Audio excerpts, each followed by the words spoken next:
NoSpinNewsSource.com.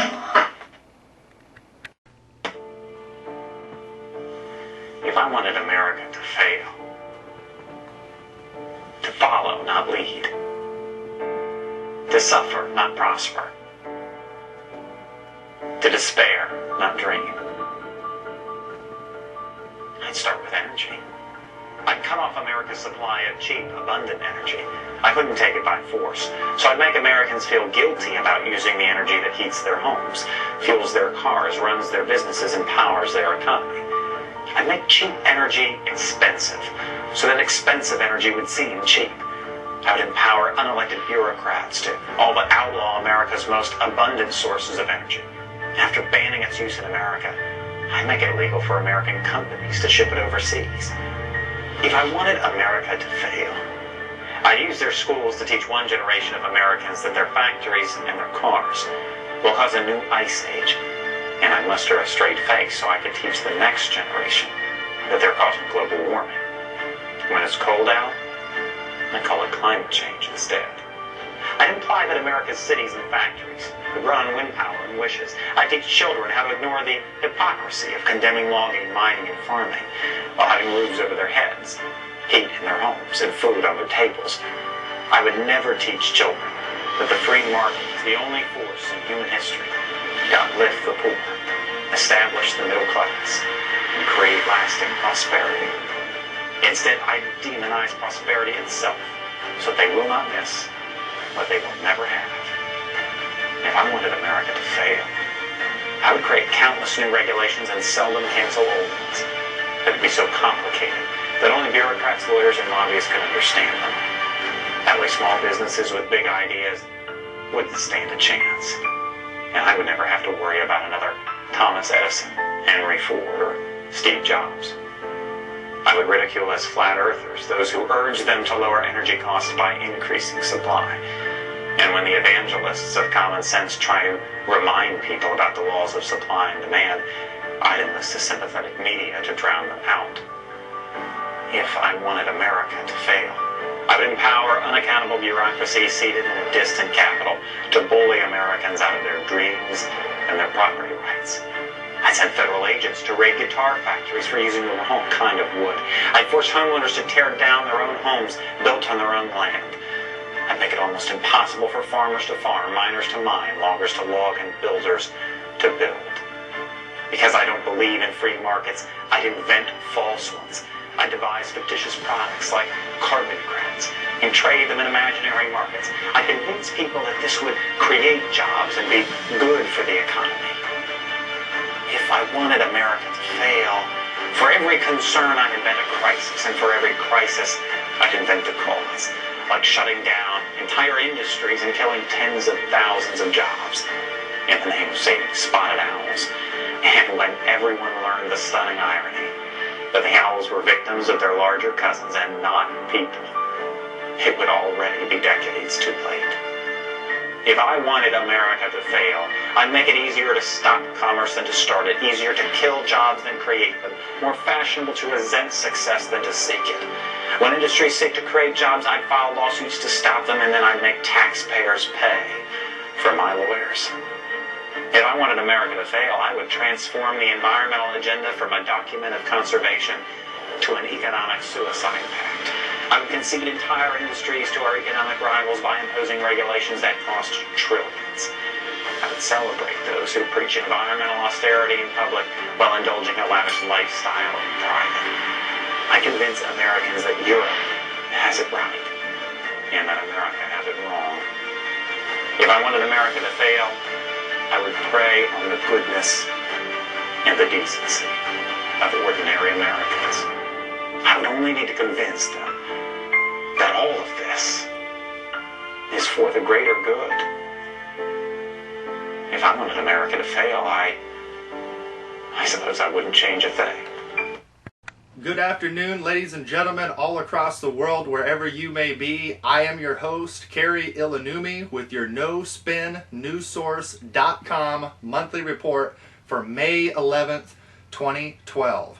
We've got an explosive show for you as always, from the exclusive interview with congressional candidate out of the 22nd District of Texas, Kesha Rogers, coming up, and lots of other videos and elements that you are going to need to see. So I promised you last month in April's report that we would have a progress report for you by this month. So here's the progress. The progress is nospinnewssource.com is now proudly serving, brace yourself, 43 nations across the globe. That's right, we have viewers in 43 countries on 6 continents throughout the globe. Thanks to you. Now, before we get into what would be this explosive show, we're going to show you a couple of quick videos with Judge Napolitano and what would be Ron Paul regarding the current predicament and police state that is impending. My cynical opinion is some little birdie in there gave wind to the possibility you're going to lose this thing. And I have no proof of this. This is my opinion. So now, I'm thinking after that, he is now putting them on the spot in a different way than he did on the floor of the House when he ripped them a new one. What is that about? I think the president is dangerously close to totalitarianism. A few months ago he was saying, the Congress doesn't count, the Congress doesn't mean anything, I'm going to rule by decree and by administrative regulation. Now he's basically saying the Supreme Court doesn't count, it doesn't matter what they think, they can't review our legislation. That would leave just him as the only branch of government standing. So I think he has some problems with understanding the Constitution or accepting limitations on his power. Look, they are equal branches of the government, but with respect to what the law means and what the Constitution means, the court is superior to the president. But other presidents have survived out. Yes, they have. This one? He probably, well, I don't know if they'll get reelected, but no president in modern times has questioned their authority. They've questioned the way the authority's been exercised. In other words, they've questioned their decisions and all, but not their right to make the decision. Correct. This is an extreme view of the Supreme Court and the Constitution, one that has not been articulated since Andrew Jackson was in the White House. Wow. You were there for that. I was there. Yes. I was there, but I did not advise him to say that. But people who want big fences and guns, sure, we could secure the borders. A barbed wire fence with machine guns, that would do the trick. I don't believe that's what America is all about. I just really don't. We can enforce our law. If we had a healthy economy, this wouldn't be such a bad deal. People are worrying about jobs. But every time you think about this toughness on the border and ID cards and real IDs, think that it's a penalty against the American people, too. I think this fence business is designed and may well be used against us and keep us in economic turmoil. The people want to leave with their capital, and there's capital controls and there's people control. So every time you think of a fence keeping all those bad people out, think about those fences maybe being used against us, keeping us in. And welcome back. So, besides the interview with Kesha Rogers, congressional candidate, and more, we have what would be spy blimps going to be over the United States, just like the drones that we've been discussing here at No Spin News Source.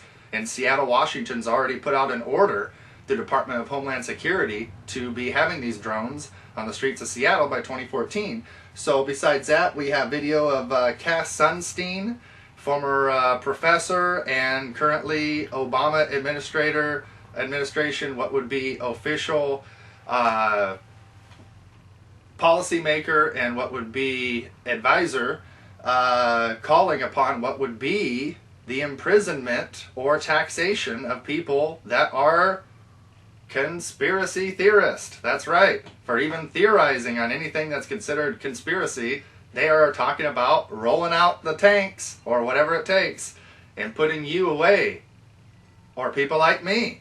So that's just one of the elements, as we'll be talking about as well, a leaked, what would be document that the Army did not want to go public, and they acknowledge it, but is now being talked about all over the world regarding the re-education camps that they want to have put in place and be prepared to use for folks that are political dissidents and ones that are going against the grain.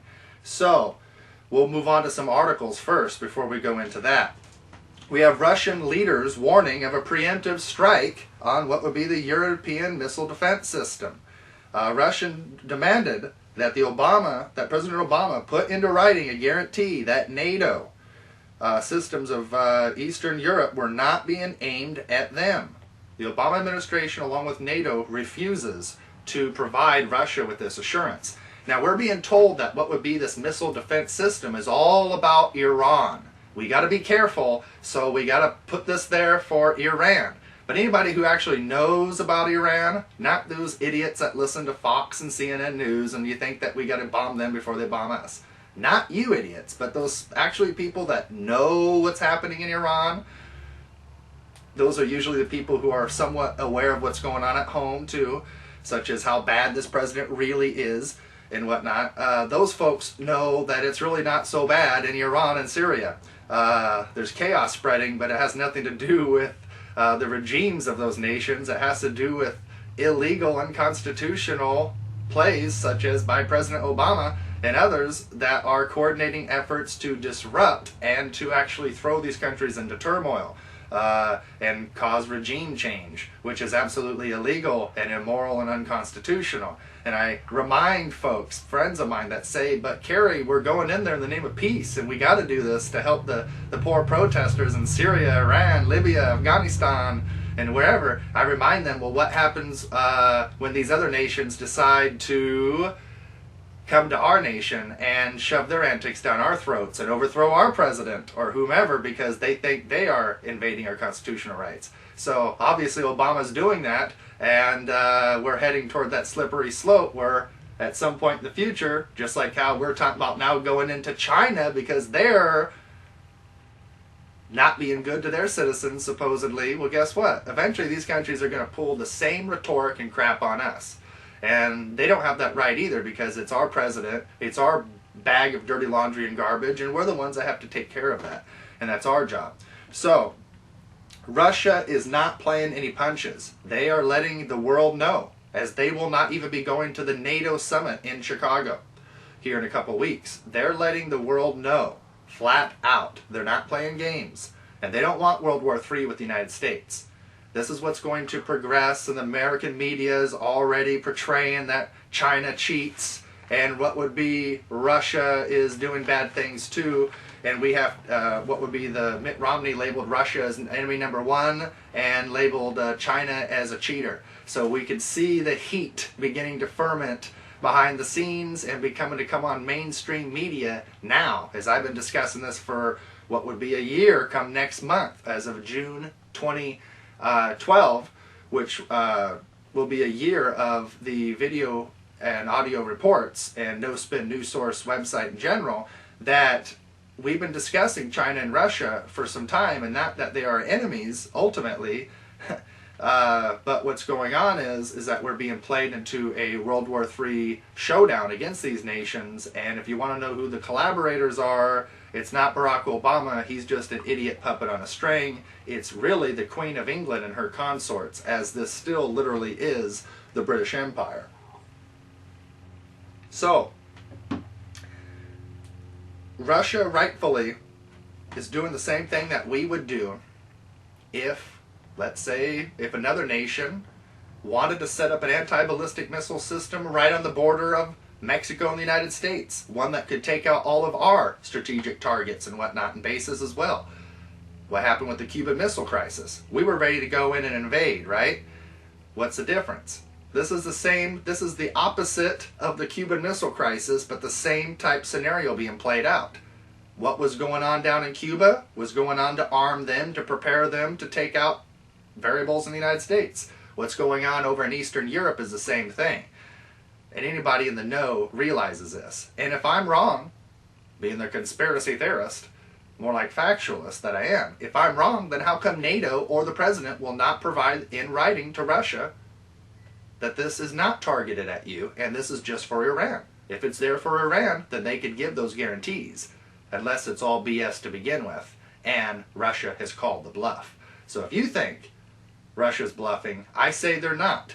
They are being forced to potentially give a preemptive strike.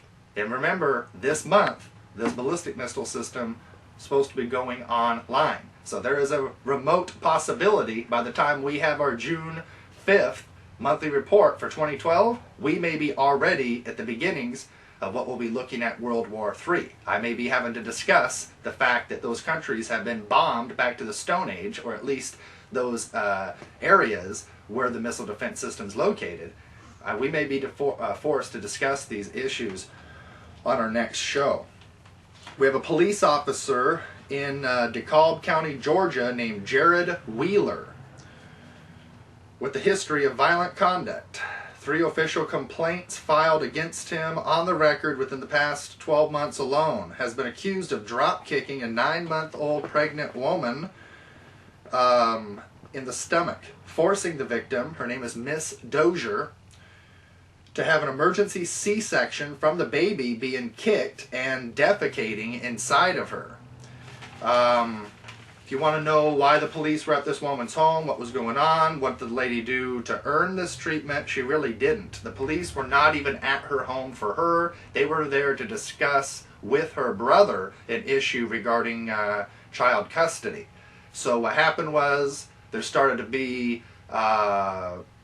heavy conversation between this woman's brother and the police, and her brother was tased with a taser.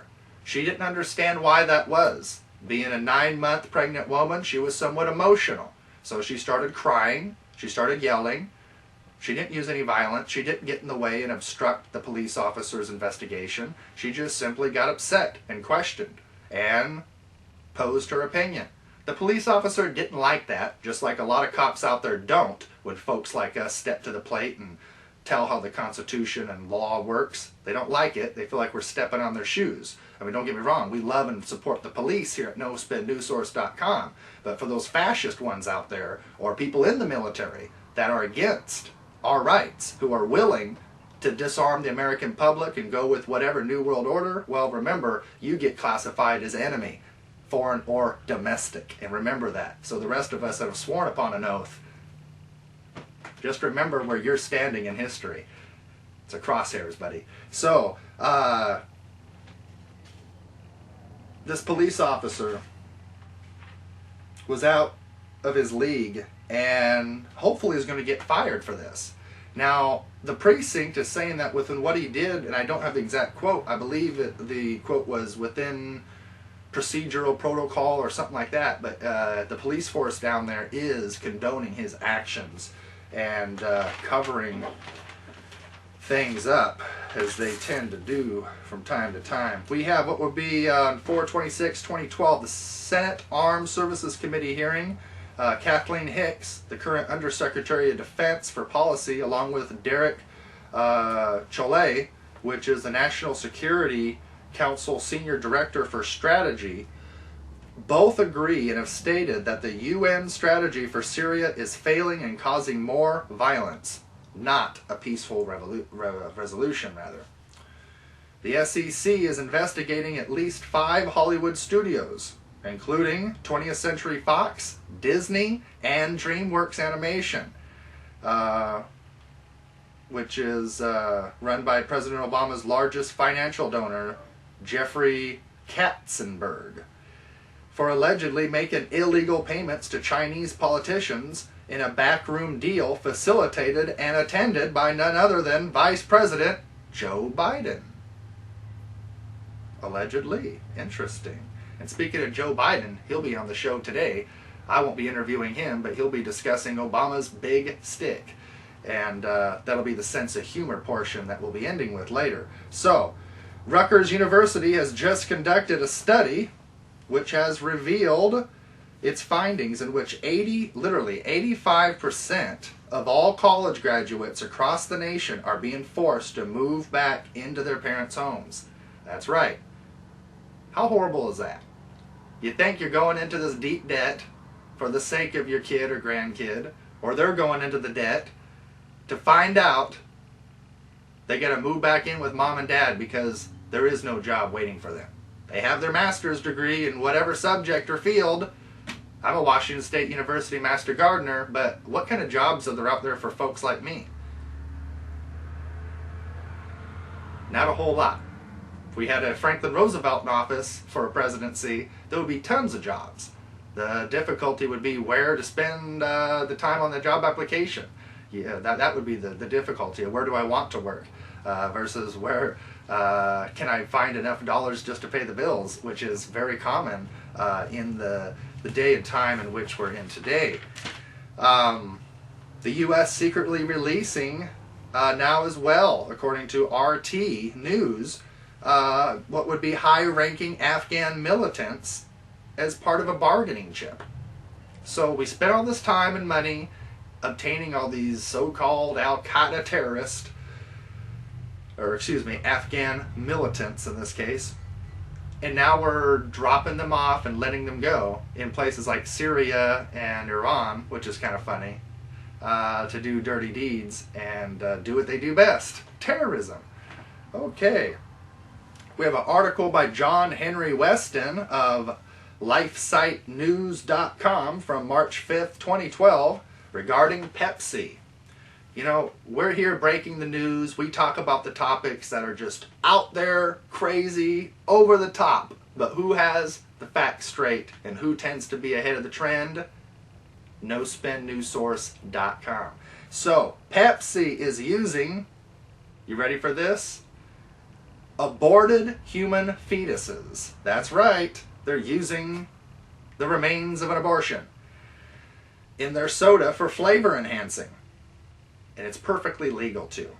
In a decision delivered February 28, 2012 by President Barack Obama's Security and Exchange Commission, the SEC ruled that PepsiCo's use of cells derived from aborted fetal remains in their research and development agreement is within their research and development agreement with Cinemix to produce flavor enhancers falls under, quote, ordinary business operations, unquote.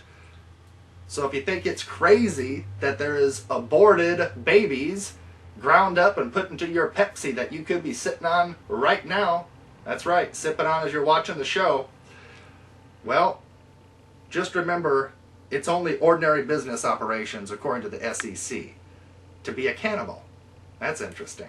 To be a cannibal.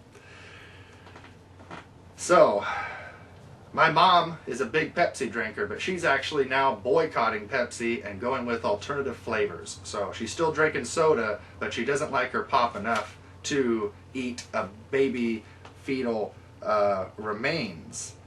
We have a California treasure hunter by the name of Bill Warren, who seriously doubts the official story of Osama bin Laden being killed last year and having his body dumped into the sea, has studied the Navy's released photos, and believes he knows exactly where the site was in which they supposedly dumped Osama bin Laden's body over the side of the ship.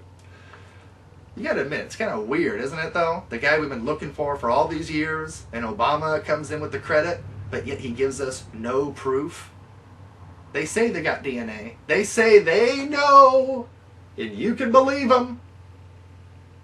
Can you believe the federal government? Can you believe that birth certificate, huh?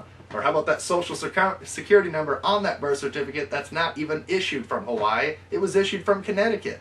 Remember when we broke that story several months ago?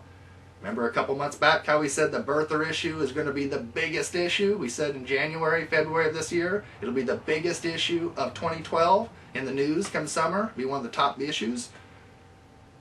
That's still to play out. So the question is, will it be a bunch of rightful, righteous, political people, politicians, or will it just be business as usual? Some kind of a game that the Republicans will play at the last minute for their personal gain during that last few months. That's what I think it's going to be. I think you're going to have folks like Mitt Romney or whoever the front of the pack will be that are going to be shouting and spouting all kinds of wonderful constitutional slogans, how what this president's doing is against our rights and against the Constitution. It's going to sound so much like a Republican version of change you can believe in. Remember that 4 years ago? That's right. And how many of you will fall for this? Most of you out there really aren't that turned on by old Mitt Romney, but because he's different than Obama, you're willing to give him a chance. Just like how you're willing to give old Barry Soetoro, Barack Obama. That's his name, right? It's one of those three. I can't remember which one. Maybe it's all three. But anyway, just like how we wanted to give him a chance because he was so different from Bush and Cheney, and yet we're seeing the wildest dreams of Bush and Cheney playing out. We're seeing the threats that Bush and Cheney made that they never would actually follow through with, being followed through with under this so-called president. Isn't that interesting? Iran, Syria, Libya, we heard all about this under Bush and Cheney's last 4 years of office, especially. We never invaded them, but now we are. But it's not under the name of war. Oh no. It was war when it was Bush and Cheney. Now it's peace. We're doing it in the name of the Lord and peace because we have to. We just have to spread democracy and shove it down everybody's damn throats. Well, just wait. Because those of you that support this government doing this, wait till you reap what you sow, buddy. Wait till it comes back around. We got NATO troops on our streets. Let's see how you like it. I don't think you will. And those of you that are against guns, that are saying they should outlaw guns, it's going to be you that's going to be looking for a gun. But you won't have them. Folks like me will. So, the treasure hunter, Bill Warren, he's going on a dive next month, starting June. And he believes he knows where the body's located. He believes he can find it in a very short matter of time, anywhere from 1 to 6 weeks. He is going to, when he acquires the body, he's going to have DNA testing done to see if and verify if this is Osama bin Laden's body as well. And he has also told what would be the Spanish newspaper, excuse me, Il Mundo, that he fears assassination by the U.S. government. If he's only helping to prove our president right, why should he have to fear assassination? That is the question. Well, before we go any further, folks, we're going to stop it right here. We're getting ready to go to what would be the exclusive interview with none other than congressional candidate who won what would be the primaries 2 years ago in her race. She is supported and endorsed by former presidential candidate, statesman, and the best on record, longest standing forecaster. Hello and welcome to the show, Kesha Rogers. She's stateswoman and U.S. congressional candidate out of the 22nd District of Texas, running as a Democrat. Back in 2010, she won the primary elections with 52.3% of the total vote. Her website is KeshaRogers.com. Welcome to the show, Kesha. So thank you. And for our first question today, could you please tell us exactly what the world political economic situation is? How bad is this? And directly, what are the implications and repercussions for if the United States government does not immediately reenact FDR's Glass-Steagall Act and return to what would be a constitutional system of Alexander Hamilton's National Bank? Yes. Well, I will start by saying that we are now on the brink of thermonuclear World War III. And that will be carried out by the President of the United States, Barack Obama, as long as he remains in office. Obama must be removed now. Now, the conditions for this drive toward World War III are being put forth by the fact that there is a total collapse of the transatlantic European financial system. What we're looking at right now is every nation, every sovereign nation in Europe is now at a point of bankruptcy and disintegration. From Greece to France to Ireland to every nation. And this is because of the fact that the policy that has been driving the United States and Europe for the past 12 years or more has been a policy toward destruction, been a policy toward hyperinflation, and a policy toward bailing out the financial interests that is looting not only the American people, but sovereign nations across Europe. And as we're seeing right now in Europe, it's very clear, a disintegration of the system well underway, where this policy of bailout and the policy of austerity toward the nations of Europe is being rejected. And it's being rejected by the financier interests and the puppets of Wall Street and the British Empire, who are bent on continuing to destroy these nations. The solution, in which my campaign has put forth, is threefold. First and foremost, we must get Obama out now. We have to stop this policy toward bailouts. We have to put an end to the speculative gambling that is looting the sovereignty of nations, and actually put forth a policy of reorganizing our banking system toward, first, the reinstatement of Glass-Steagall banking reorganization. Glass-Steagall is going to wipe out the speculative debt. It's going to put an end to the derivatives market and the bailout system. But secondly, it's only a first step. Glass-Steagall, which I will say is, for those who are not familiar with it, is the Banking Act of 1933 under President Franklin Roosevelt that put a firewall of protection in our banking system. It separated the investment banking of Wall Street and from that of the commercial bank, legitimate banking functions. Now, this would only be a first step to reorganizing our banking system. The second step has to be the creation of a national bank credit system, which is modeled on our U.S. Constitution, that of Alexander Hamilton, Article 1, Section 8 of our U.S. Constitution. Credit through a national bank that would go into the production of long-term infrastructure projects. Okay, and hyperinflation, we could all see this by going to the grocery store and seeing all the commodities and food prices going up pretty much on a daily basis. Okay, so for the next question, for those out there that are saying that perhaps Mitt Romney or a Ron Paul presidency in general will automatically make everything much better for our nation, and perhaps they could come up with some kind of an economic cure other than Glass-Steagall and constitutionally sound national banking, is that even a possibility? No. It's not a possibility. The only solution that's going to organize a recovery in this nation is first and foremost to understand that the direction that we've been going in for the past 40-odd-something years is on a system of monetarism away from physical economy, away from real production.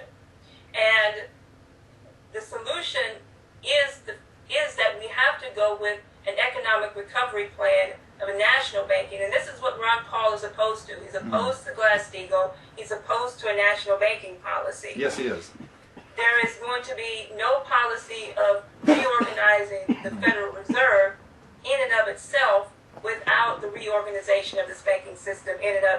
Without the reorganization of this banking system. Okay. But I think it has to be made clear where we stand right now, where we're at a moment where what is happening with the United States push toward World War III, with the situation of the targeting of Russia and China, has to be made very clear to the population. The fact that right now Russia knows that what the President of the United States, in cooperation with NATO forces, by putting forth the ballistic missile systems in Europe aimed at Russia right now, can be the threat immediately in the coming days of an all-out preemptive strike from Russia, as they've already said, and the threat of a breakout of nuclear war. Okay, and Ron Paul, he talks about going back to the Constitution, but then he also discusses what would be going to Austrian economics. And wouldn't Austrian economics be a spin-off, if you will, of the British monetarist system versus actually national banking, which is what our Constitution is about? Yes.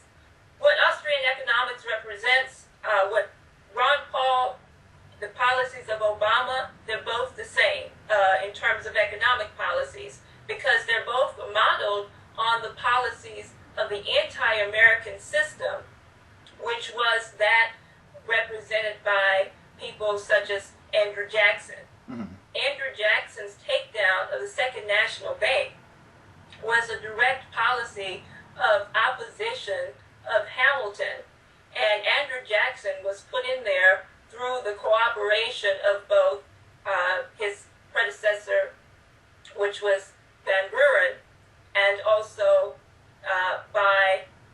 directly by the British Empire and the monetary interests themselves, who wanted to take down the system that Hamilton had put into place. But this was the system in which our nation was founded on, the system of a credit system as opposed to a monetarist system. The difference between a credit system and a monetarist system is that one looks at the interest of the sovereignty of nation states in terms of the credit system, the development of major large-scale infrastructure projects, while the other one is committed to slave labor, to free trade. And what Andrew Jackson did is very similar to what Obama's doing, where he says, I can usurp the Constitution. I don't have to abide by the rules, the checks and balances of the Constitution. I'm going to take down this national banking policy because I have the power to do so. That's exactly what Obama's saying. So when it was put on his desk, he didn't go through the protocol of the checks and balances of the Constitution. He said, I reject the national bank. But the interesting thing is, Jackson was not supposed to be a proponent of banking at all. He was supposedly against the banks. But what did he do with the currencies of this national bank? Well, he actually put them into state-run banks.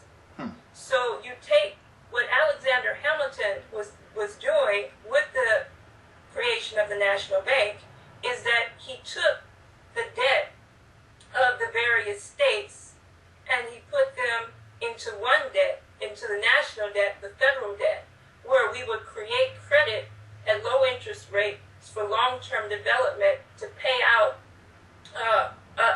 this debt by putting it into what is productive debt, what you would say, how we're going to actually build for the future of the nation.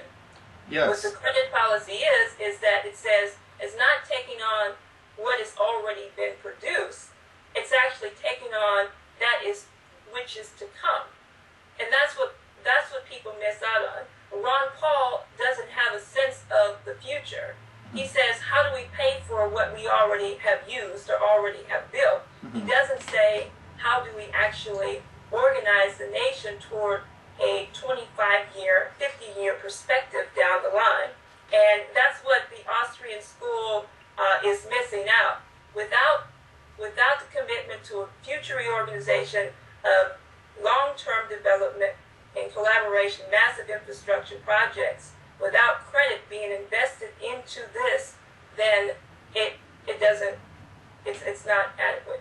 And this isn't anything new. This is something that goes all the way back to the colonies and the pine tree shilling and whatnot, and is instilled within the Constitution. So it's not something new that we just conjured up or somebody has on the table as some kind of a theory. This is just going back to the sound principles that we started out at, and was reflected, at least in the direction, what would be by such folks as Abraham Lincoln, and what would be the greenback, and Franklin Roosevelt's policies of the credit. He was going in the direction of heading back toward national banking, correct? Right. Well, think about how President Lincoln took the use of this credit system policy. What Lincoln did in order to fund the Civil War was that he actually created the greenback policy with $430 million in greenback credit policy to actually fund the war. Now, if this hadn't been done, because Lincoln went to the banks, Lincoln went to the Bank of New York, he went to and he asked for money to pay for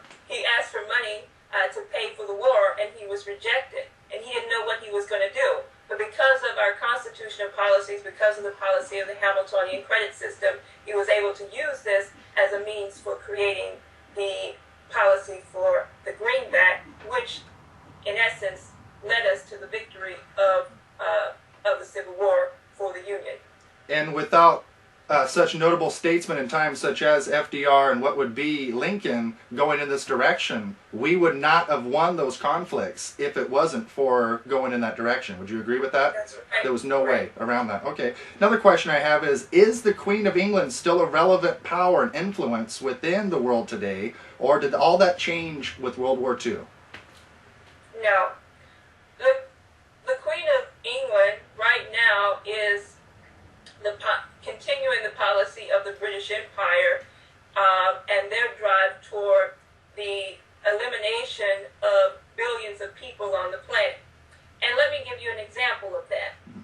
Right now is the 40th anniversary today and release of the new report of the Club of Rome and the World Wildlife Fund that explicitly says that we have to depopulate the planet to less than a million people on the planet. Now, the World Wildlife Fund was founded by Queen Elizabeth's husband, Prince Philip. Prince Philip has come back in his days and has actually said in his days that if he was to die, he would like to come back as a deadly virus. Now, it may seem pretty out there, but this is on the record. Absolutely, it is. Der Spiegel's reported that and whatnot, and when you look at the beginning root of environmentalism with Prince Bernard, a former dead Nazi, and what, as you mentioned, the Queen of England's husband, yeah, it's all in the books. I haven't had an opportunity yet to check out the release of the Club of Rome report today. I know that's out, and I'm definitely going to be checking that out here momentarily. That is definitely very interesting, but they have called for, as you mentioned, the world's reduction to that of around approximately 1 billion people. And you have other notable figures such as Bill and Melinda Gates Foundation and folks calling upon the same thing.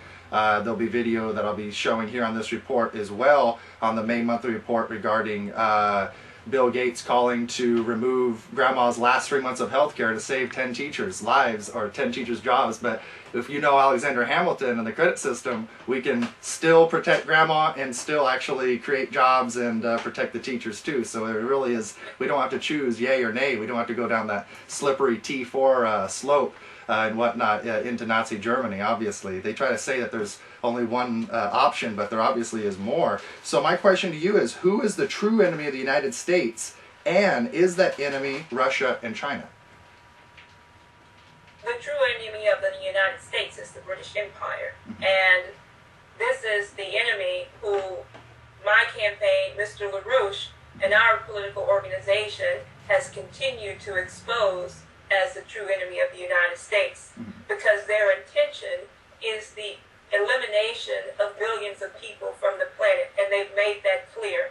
And we're seeing that intention immediately being carried out by the threats that are being put forth for the threat of thermonuclear war breaking out in a matter of days or before the end of this month. Now, how is this the case? This is the case because what we're continuing to see with the escalations against Iran, the escalations against Syria, but more importantly now with the escalations against Russia, against China. Russia and China do not pose a threat to the United States. Russia and China are actually working in cooperation for what can be termed the strategic defense of the Earth, or the planetary defense. They're saying we have to move toward the common aims of mankind, because more importantly than the threats of war is the threats of how are we going to protect the human species from the galactic crisis in which it's now being threatened with. The galactic crisis of how will we protect ourselves from a massive asteroid coming to hit the planet? Do we have the scientific capabilities to be able to divert and to actually put this asteroid and mine it? But what we're seeing from the United States right now is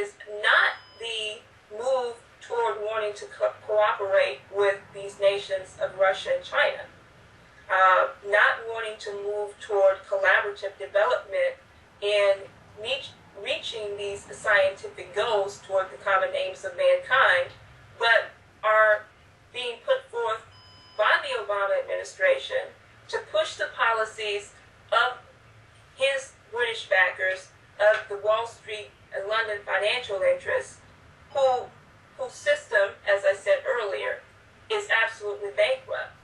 And to say, we're not going to go with these developments and this collaboration amongst these nations, as China and Russia are doing toward this scientific development, but we're going to pose a policy that would actually break this collaboration, a potential collaboration, apart.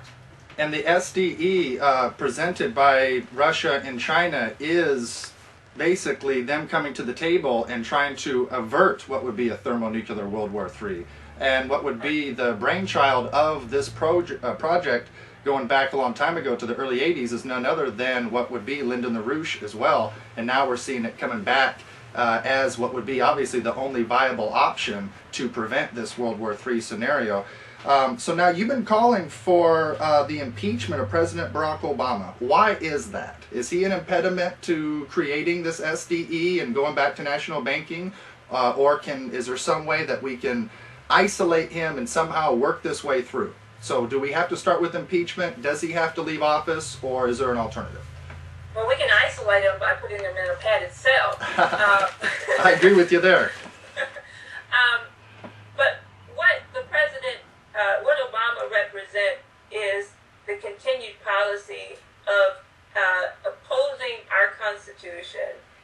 He has committed many atrocious violations against the Constitution. More importantly, the drive toward the extermination of the population through this drive for thermonuclear war. Now, this is what Obama represents. He has made it plain and clear that his submission and his allegiance is not to the Constitution of the United States, is not to the people of this nation, but to the British Empire. I mean, when the president stands there and says that we have to give our allegiance to the British crown on the 50th Jubilee of the Queen of England, this is a act of atrocity. This is a treasonous act. Yes, and now, he says it for himself. I have the video footage for what would be my last report for March and whatnot, discussing this variable as well. For April, where he's given the Queen a toast and stating that may we remain now and always faithful to Her Majesty the Queen. So, I mean, for those of us that have been into this doctrine and been preaching this for some time, we couldn't have asked for more proof than it be reiterated from his own words. I mean, we see it by actions, but he actually said it for himself, which is rather amazing, but it's something else. Let us not forget, which is on many people's minds, the National Defense Authorization Act. Yes. Because that, in and of itself, is an impeachable offense, and that is a violation of our Constitution. We signed into law that we can detain American citizens without right to trial, without due process, and this was actually put out recently in a report by Sean Stone, the son of Oliver Stone, yes, who put out the impeachable offenses of Obama in a very concise 10-minute video. But this is exactly what I've been saying. I mean, all of these things are relevant, but the most relevant is the fact that if we don't get Obama out now, what he represents is the threat toward the extermination of the human race by carrying out the policies of the British Empire in this threat toward World War III, which has to be stopped now. Okay, so without the direct impeachment of this president, the likelihood of being drawn into a thermonuclear World War III is extremely probable and likely then, correct? Yeah, absolutely. Okay. Well, it's likely because, I mean, and it's absolutely certain if we don't get him out now, looking at the situation that Russia has clearly said. Today, you just had inauguration of President Putin back into the Russian presidency. Now, what Russia has made clear through its military forces, through President Putin and the former president of Russia, is that the United States, working in collaboration with NATO to put ballistic missile systems in Europe right at the border of Russia, is a threat to the national sovereignty of Russia. And Russia has made it clear they are not going to back down. They're going to defend their nation at all costs. And General Makarov,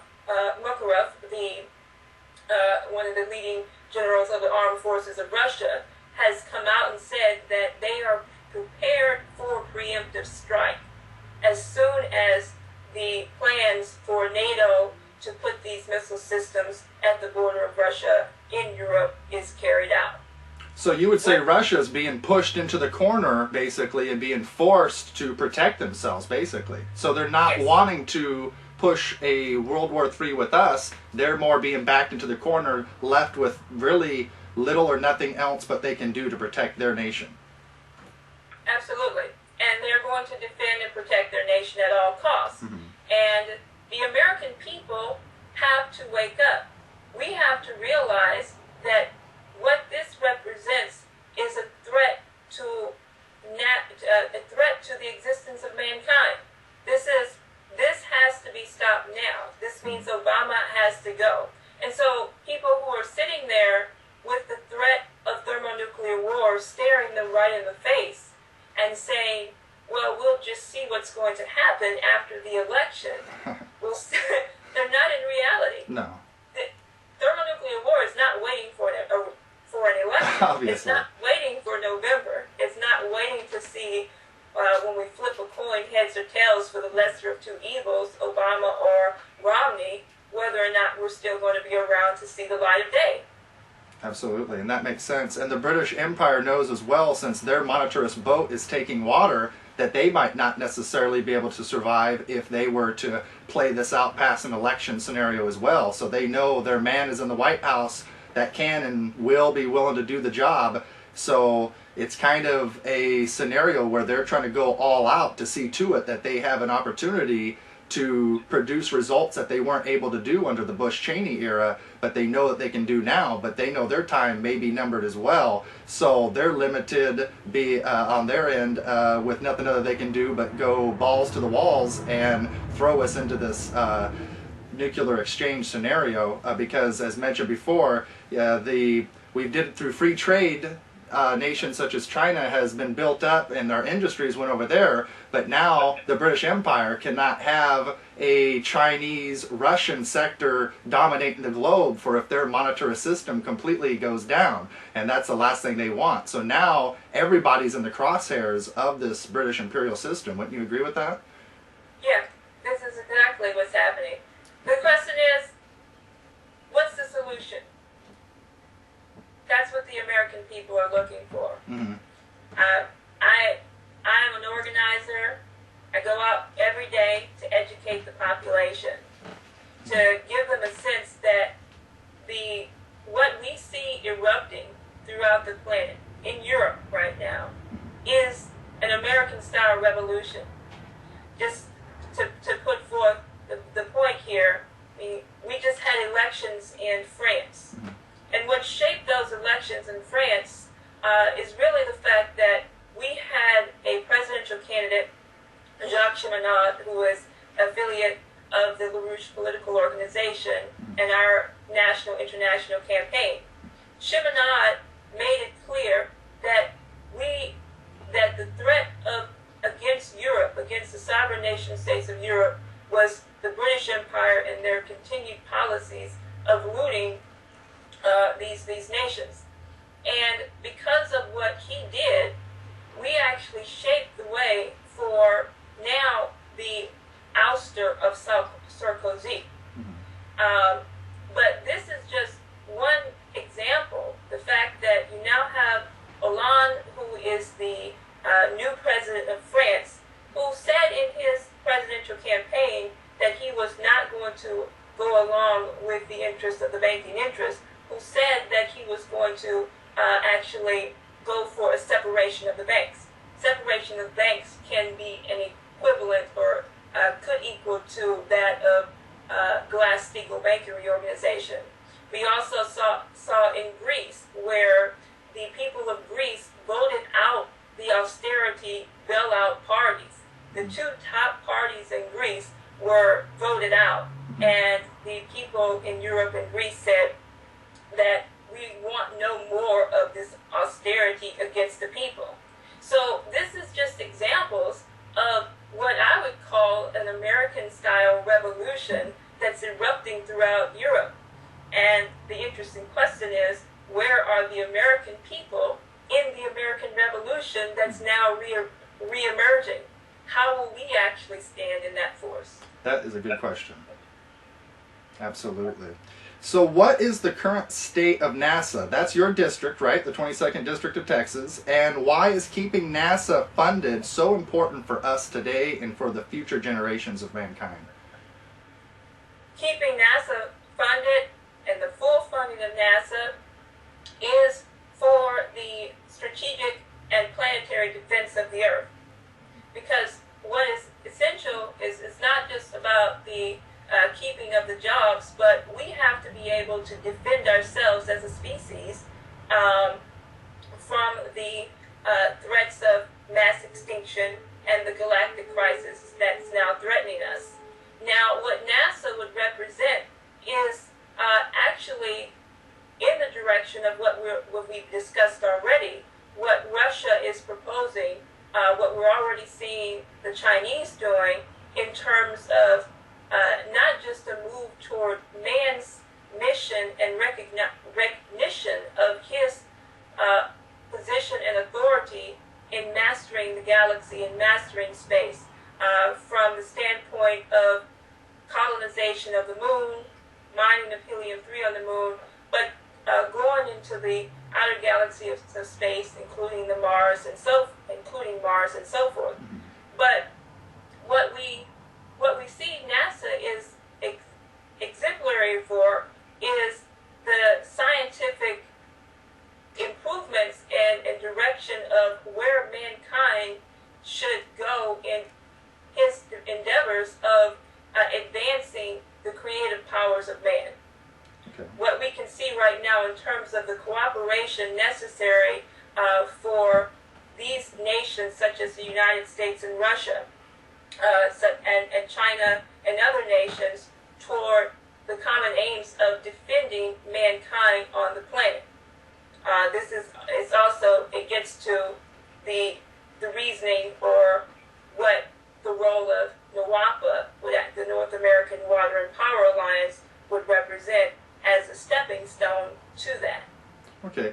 And there's constantly data coming into our satellites regarding extraterrestrial bodies and whatnot coming this way and whatnot. And we have, this is one of the things that obviously President Obama has been cutting funding to. So through the monitoring of the constant data coming in by satellite, we have the ability to forecast earthquakes and other potentially devastating weather conditions, right? Right, and those satellites are being shut down. The satellites that actually help us to forecast things that people may take for granted, such as short-term weather forecasting, earthquakes, droughts, floods, hurricanes. These things are geostationary, polar orbiting stationary satellites and other satellites that actually give us an insight as to what's about to hit the planet. These are all a product of NASA and what NASA can actually do to give us these warning signals. Okay, so for us to choose to not have someone there to monitor this data, to simply shut off the satellites and whatnot, is about the equivalence of jumping on the highway, hitting the gas pedal, and shutting off what would be your headlights at midnight and just basically seeing where you land, like a national suicide, right? Exactly. Okay. Well, in closing, thank you very much. Is there anything that you would like to add to this discussion? And what will Kesha Rogers in the United States Congress mean for the United States future in general, for our nation? want to let people know that we have a resolution that is called Emergency Resolution to build the North American Water and Power Lines and restore the system of public credit. This resolution is essential for everyone to organize around. The three-step solution for the return to the constitutional principles of this nation are: one, the reinstatement of Glass-Steagall Banking reorganization. Let's shut down these Wall Street bailouts down. The return to a credit policy, a national banking credit policy of Alexander Hamilton. Once this national banking credit policy is put back into place, then we can invest into long-term, large-scale infrastructure projects such as the North American Water and Power Lines. This will create real wealth, millions of productive jobs immediately. We're talking about the reinstatement and the rebuilding, retooling of our machine tool sector, of industrial sector. Right now, the first grouping to sign on to this resolution was actually the operating engineers that represent Alaska and Northwest Washington. And what this represents is a direction for the reorganization of the productive powers of mankind to build and leave a productive society for the next generations to come. What we're already seeing is the response from labor unions, the response from machine toolists, from cement layers, everybody, every trade, every skill across the nation. This project would represent a continental water, drought, flood management, would actually call for the greening of the deserts, the irrigation of our farmland. We're calling up every single builder, every single trade unionist across the country. How can we get this started? How can we actually put our nation back to work? What is it going to be needed to make sure that we can start building these tunnels, start building the massive canals, start building the massive infrastructure projects that this would be equivalent to, and people, their eyes, you should see, they just light up when you start talking about the numbers, the magnitude of the building of these projects. How we can actually take our young people that have been left without a future and actually give them a mission again. How we can take our military veterans who are being tossed out of these in and out of these no-win wars and say, we're going to give you a mission and a nation again. So that, in essence, is what my campaign represents. That is what the British Empire, in their drive with their Club of Rome operations and their British puppet in the White House, find as a threat. That's not just what my campaign represents. That is what our national slate represents, because I'm a part of a national slate of candidates, of LaRouche candidates for Congress, and who are leading the charge for a real recovery in this nation. And that real recovery means that we have to stand up as American patriots with the guts to say no more. We are going to oppose any austerity policies. We're going to oppose the threat of fascism. We're going to oppose the opposition toward progress in this nation. And people are standing beside us now, of every walk of life, and saying, we're joining with you in this fight for a defense of our republic. Absolutely.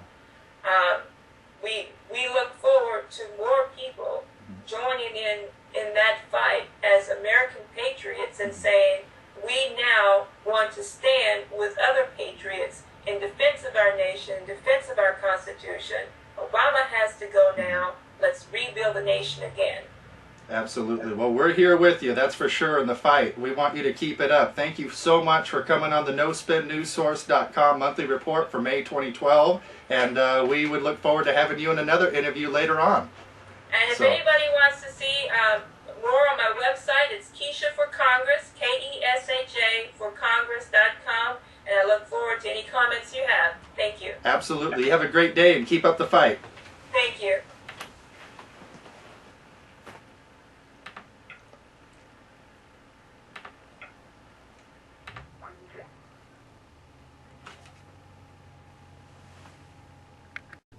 So we have what would be U.S. Congressional Candidate Kesha Rogers, a very credible source of wisdom and knowledge on the record as well here at NoSpinNewsSource.com, stating on the record that we are on a brink, the brink of World War III.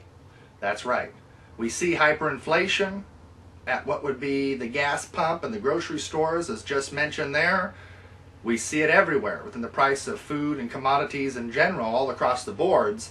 We see the heat between Russia, China, and the United States building. The question is why?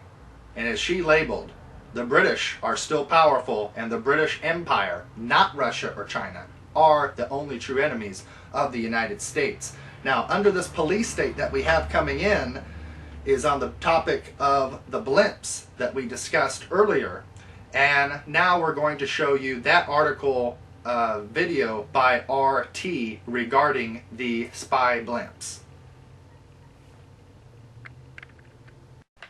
Well, you've seen them in the sky, blimps, usually hovering high above, advertising something at sporting events. Goodyear uses the method to capture your attention. But what happens when blimp merges with drone? Air Force spy blimps have been used in Iraq and Afghanistan and are able to hover 20,000 feet for up to a week at a time. And they can come with all kinds of nifty devices like cameras, radars, even missiles. But with cutbacks in defense spending and the winding down of the wars, companies are looking to bring these super blimps to the U.S. So could this potentially be a new gadget for companies and local police forces here at home? And could they soon be hovering over a backyard near you? To discuss this, Marcy Wheeler, author and blogger at emptywheel.net, joins us now. Welcome, Marcy. So first want to talk about what these blimps are and what they're capable of.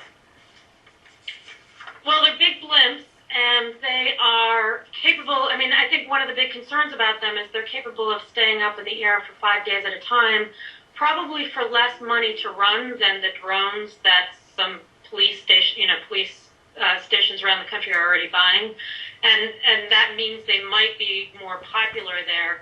And they can be outfitted just like drones can. They can be outfitted with all of the high-level sensors that we're seeing with drones overseas, and that we probably are beginning to see operating in civilian airspace just starting this year, purportedly as training. We also just today got information from the Air Force that they can't target you and I personally, but if they incidentally collect information on you and I, they don't have to get rid of that. So once you add these sensors and these high-level cameras onto blimps or drones, that information is going to find its way into the databases, whether it's through Air Force to FBI and ultimately to the National Counterterrorism Center. And so they will be able to use this information. They just can't go out and seek information on you unless, as of right now, unless the Secretary of Defense gives them permission to. Now, we do talk a lot about drones and how they can be used for surveillance purposes. Do these drone blimps kind of take it a step further? Yeah, I think it's a matter, I think what we're going to see is people trading off how long you can keep blimps up there without having to keep somebody watching them. One of the things that's happening domestically with these drones is that people are buying them and they're finding out it costs too much to operate them. So if blimps can bring that cost down, then I think you're going to see the same kind of surveillance.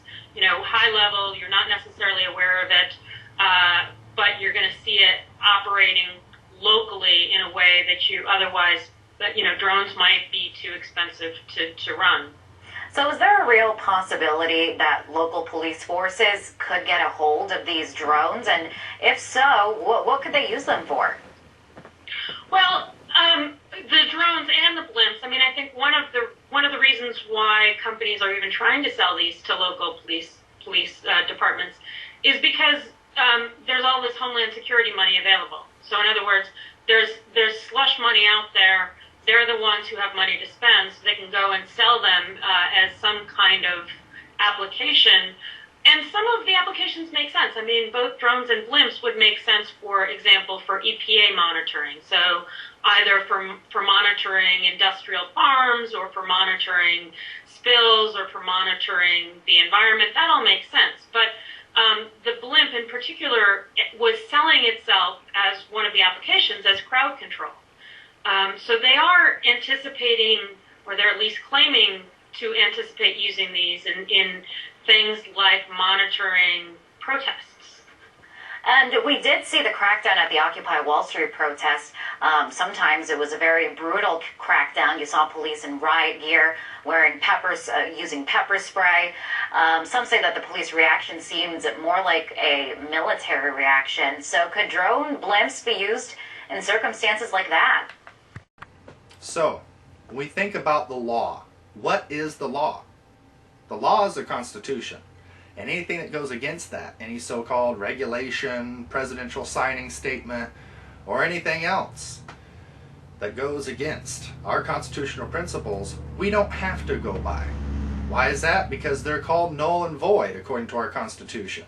That's right. So what we have going on here, as told by the judge Napolitano on the show, which we've had on other shows, as we've shown Congressional Candidate, what would be long-term Congressman and presidential candidate Ron Paul, which may not understand economics, but he has a good heart and means well in general.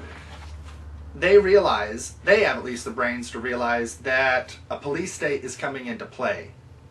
It's illegal, it's unconstitutional, and there is a clear and present danger for the citizens of America. Now, after what would be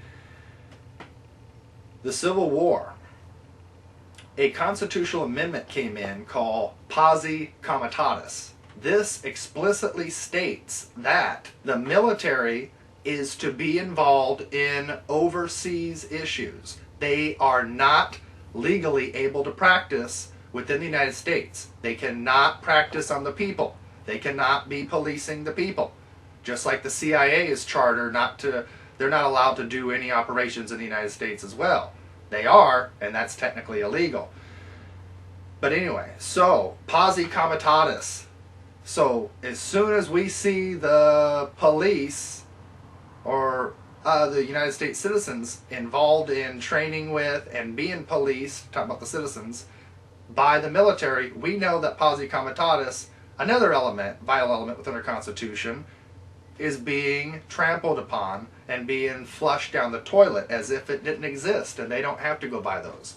When we break a rule or a law, we do jail time or suffer whatever consequence, monetary or whatever thereof.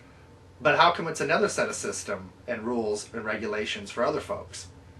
They don't seem to get in any trouble. So we have a video for you right now out of what would be southern Florida, in which down in Miami County, in which a military exercise has just occurred recently. So here's the video news footage of that.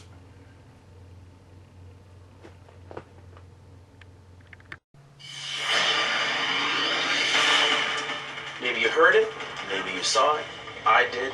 A lot of you on Facebook and Twitter said you did too. Lights and sounds booming through the darkness of night in parts of South Florida. The noise that is leaving many of us sleepless in the city. Well, tonight we're showing you exactly what it was and what was going on. The 19's Mike Morris is live in Coconut Grove with the story. Mike? Lynn, so the U.S. Department of Defense says it gave some notice to people in this area near Miami City Hall. A lot of those people include tourists that were down here visiting. So just imagine you sort of come down to South Florida, want to relax, nestle into your bed, and just after you click off 7 News at 11, this happens. It's like a scene out of an overseas military mission. But this is Coconut Grove.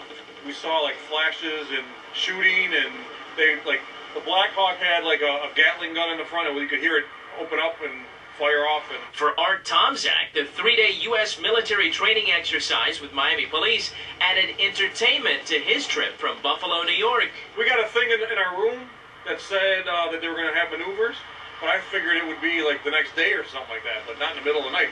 But witnesses say the training soared in the skies over Coconut Grove overnight. All of a sudden I hear the zooms and I go, oh, airplanes. I wonder how close we are to airport. The simulation's so real, unknowing witnesses blew up social media, like Carlos, who tweeted, "What's up with all the planes and the big black helicopter flying over Miami? Feels like a Badabad." He's referring to the site of the deadly raid on Osama bin Laden in Pakistan last year. Some people even called 911. A lot of people have called in a panic. It's no need to panic. Similar training lit up the skies over Brickell last year. This time, it happened near Miami City Hall. Not so good if you're trying to sleep, but a bonus to tourists like Art heading back to Buffalo with yet another South Florida story. Yeah, it's a pretty cool story. Yeah. My son will get a kick out of it, that's for sure. So as Art makes his way back up to New York, the U.S. Department of Defense here and Miami police say at least this particular training exercise is now complete. So South Florida, sleep tight. Live. And there you have it, folks. Well, remember, after the NDAA, National Defense Authorization Act of 2011, the signing statement done 31st of December by President Barack Obama, signed into law, rather, it went through the Congress, that now, according to the president and according to the law, they say they can police the people. They say they can whisk you away in the middle of the night, judge, jury, executioner, without ever having a formal charges presented against you, without ever being found guilty of a crime, without ever having an attorney, without ever having due process and habeas corpus. Yeah, so this is it playing out, folks. Here it is, it's playing out. Now, some of you may not live in Florida and think, well, that was Florida. Well, the TSA and what they're doing, Department of Homeland Security and these checkpoints is in Tennessee and Texas and places like that mainly. It's not affecting us around here. Yet. That's right. The key word is yet. So, and that is happening throughout the world. So we're going to have some more news articles for you and more video footage for you shortly. For now, Reuters article May 1st, 2012 by Chris Mushad. Recent poll shows 15% of folks worldwide believe that the end of the world is coming during their lifetime. And 10% think that it's going to happen, believe it or not, they think that the Mayan calendar could signify this. So we have a lot of people in the world that are letting go, ready to let go, whatever, because they think the end of the world is coming. People have thought this since the beginning of time, folks. Remember that. People have thought that for a long time. There are what would be scriptures in the Bible that talk about Peter, what would be not having any children, because things were so hectic during his times of biblical days that he thought the end of the world was then. And he didn't have any children. He didn't enjoy the joys of life that he could have had because he was already ready to hang in the towel. And he meant well by not wanting to bring a child into the chaos. But just think if everybody out there did that. Just because you don't have enough money, you think, don't have this or that. And so if everybody decided to be extra responsible or caring, even if they mean well, if everybody did that and didn't have a kid, there wouldn't be no humans in 10 years from now or 20 years from now, right? Well, I mean, you know, whatever's left before we die off, of course. There'll be still humans here for the next 60 years, I suppose. But the point is, we're supposed to be fruitful and multiply. That's what we're commanded to do. So while the empire says we need to reduce the world's population to that of around 1.5 billion people, give or take, that it's the opposite that the Creator says. The Creator says be fruitful and multiply. That means have kids. So, Yeah, it might not be getting any safer out there in many ways, but guess what? There's always been chaos and problems. So do your thing and enjoy what the blessings of life that are there. So the economy's going down, but there's other things in life that you can try to find joy and peace and happiness in your life. So we have riots in Greece. Remember the riots that we saw out of Egypt? What would be last February 2011? Well, those same type riots are now in Greece. And I mentioned step by step, it's heading this way. And it is. Now it's hitting Europe. And it's a matter of time. You know, we have Occupy Wall Street and elements and protests and stuff getting spicy here, but it's a matter of time before things, the proverbial fecal matter, truly does hit the fan. And we're on the verge of that. Most likely this year, things are going to hit the fan in this nation. Over this summer and fall, things are going to get hot and spicy. And I've already claimed and shown what would be my forecast, my analysis, by summer of next year, by summer of 2013, we're going to really begin to feel the crunch. There are some toothpicks and duct tape being placed underneath the vessel, the Titanic, if you will, to hold the boat together. But we're going down, folks. So they're able to stave off a little bit of these effects. So that way, real issues don't hit the presidential platform. That's what they're hoping. They're hoping they can keep this together long enough. That way, topics such as the price of gasoline, Glass-Steagall Act being reenacted to separate the BS forms of banking and speculation from real banking, like Franklin Roosevelt did, and returning to national banking, which is the credit system, which is what our Constitution is all about. That the powers that be are doing everything they can from keeping this to fall apart too much, because if it falls apart too much, we're at that crucial point of history with the potential of a new president and this and that, and lots of congressional seats that are open and in the air. And you know how these politicians work. They're very opportunistic. They want to get there. That they're trying to keep the real issues from coming into play. So we could talk about Trayvon Martin. We could talk about this little small issue or that variable, but they don't want us to be discussing reality and real change that you can believe in. So, MoneyCNN.com, April 24th article by James O'Toole. 1.6 billion in missing MF Global funds was traced. Remember those funds and the money? All those people that got screwed on their gold and everything? Well, $700 million is in a UK subsidiary, $680 million with JP Morgan, and another $200 million was transferred inadvertently.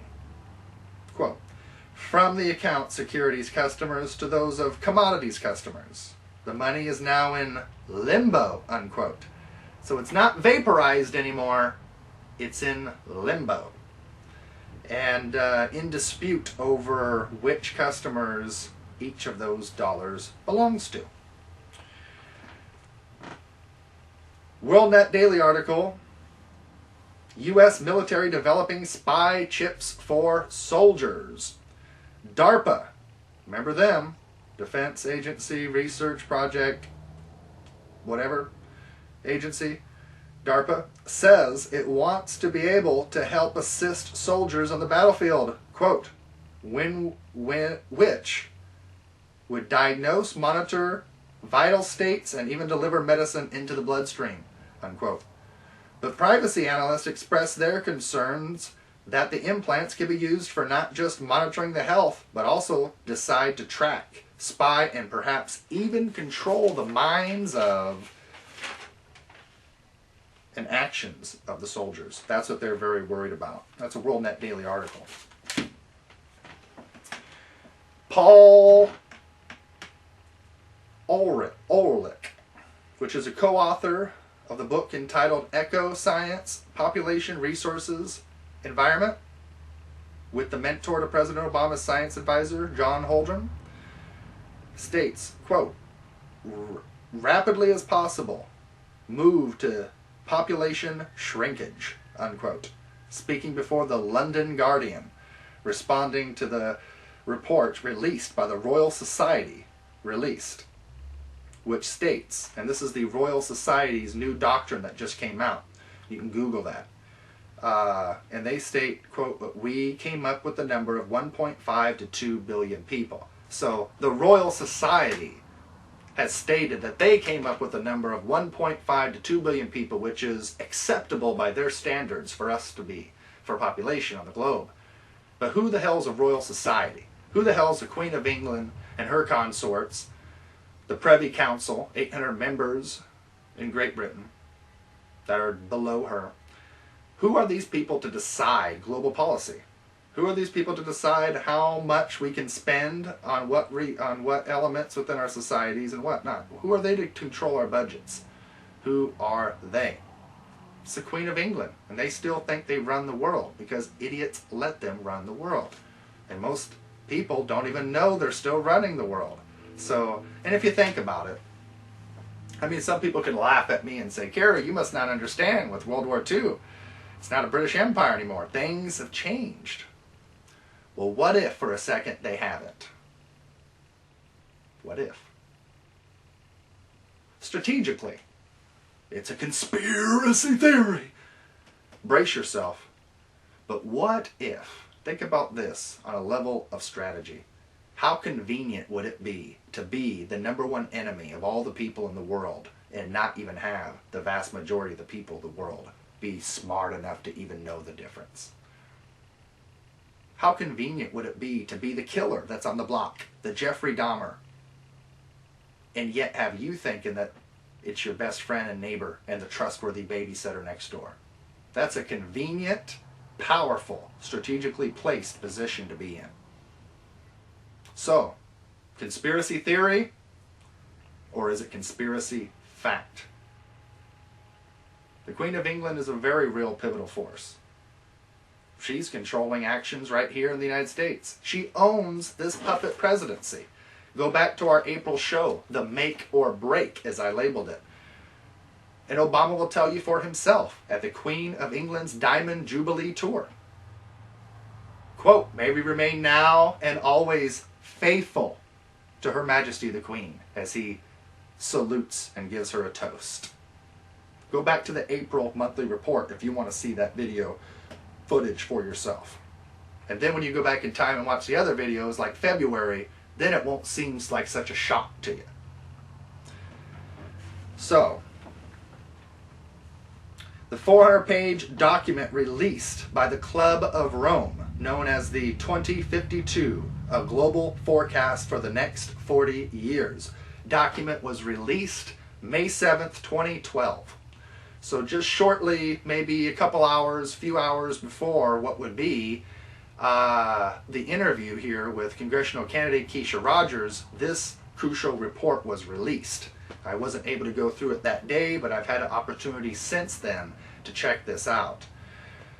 They're calling for massive austerity and a reduction of the world's population. And that will be released on ebook, not just online, the document for viewing now, but the ebook will be released June 1st, 2012, in time for the summit coming up a couple weeks after that. Now, we're talking about the Royal Society. We're talking about reducing the world's population, the good old Club of Rome. And we've talked about before Bill Gates and how he's a part of this, the Bill and Melinda Gates Foundation, calling for a world's reduction as well in the population. And when you go back to shows being February and April, we discuss and have video footage as well.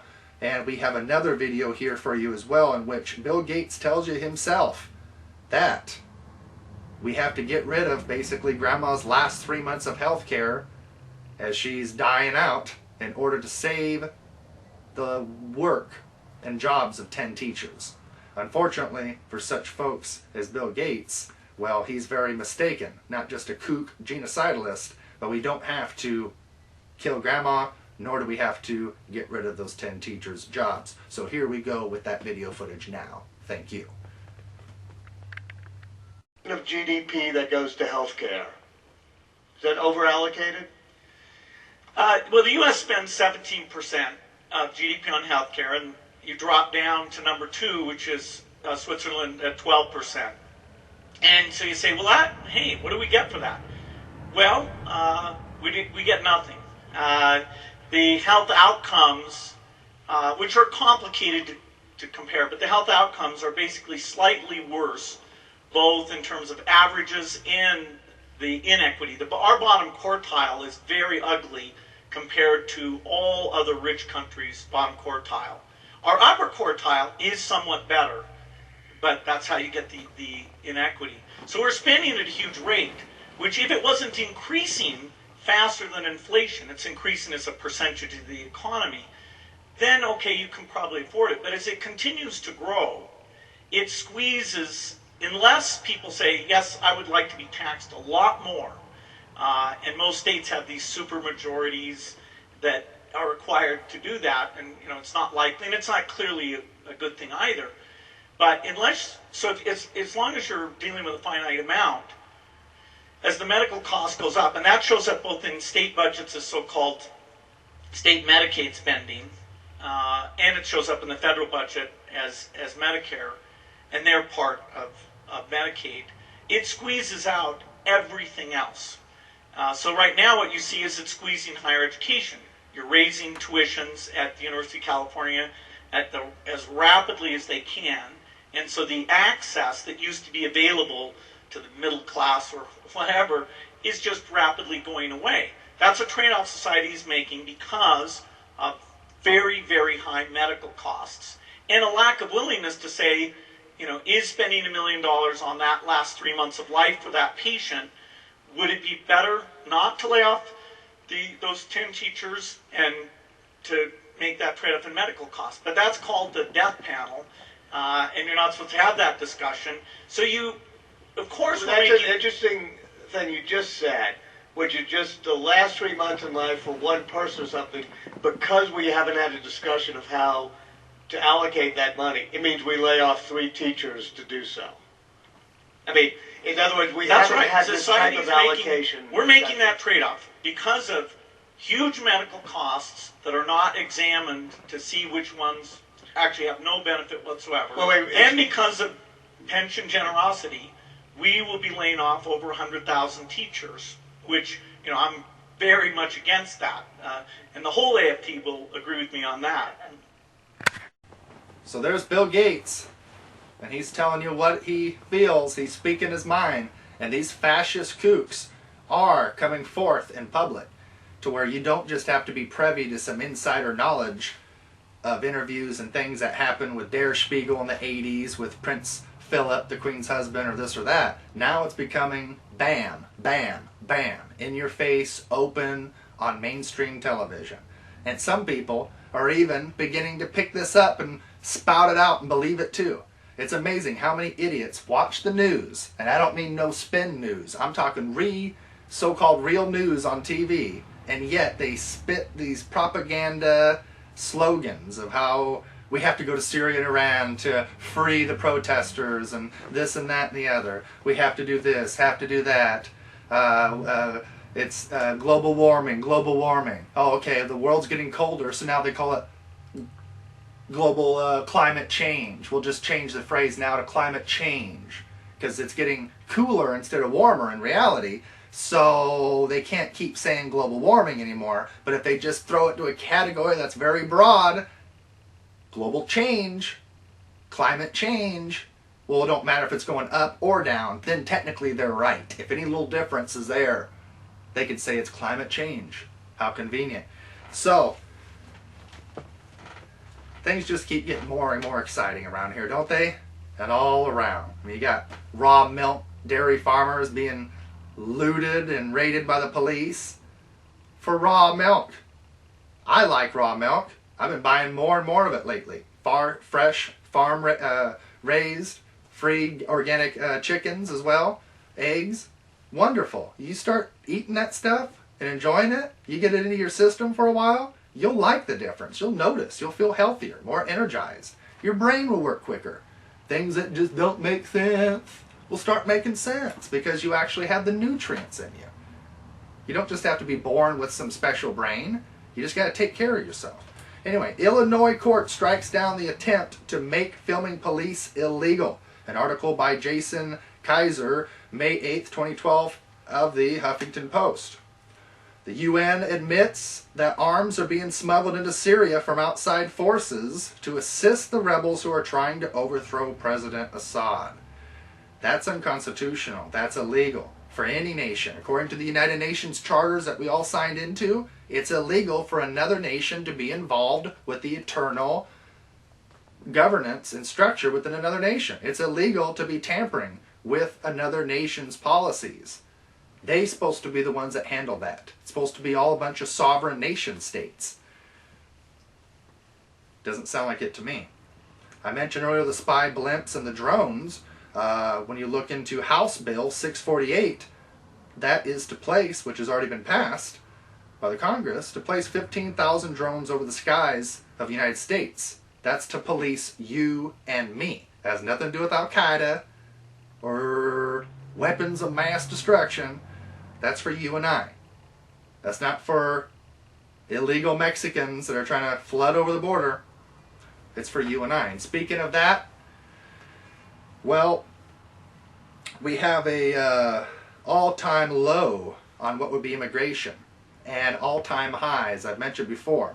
I said about a year ago that when the Mexicans start moving back to Mexico, that's when you really know that times of trouble are coming upon us. Well, guess what? The new trend is, even with all the hell and chaos going on with the Mexican drug cartels, which is pretty much halfway to throwing over the government there and bringing in real hell and chaos over our border, that the vast majority of Mexican immigrants are ready to, or planning, or already moved back home to Mexico.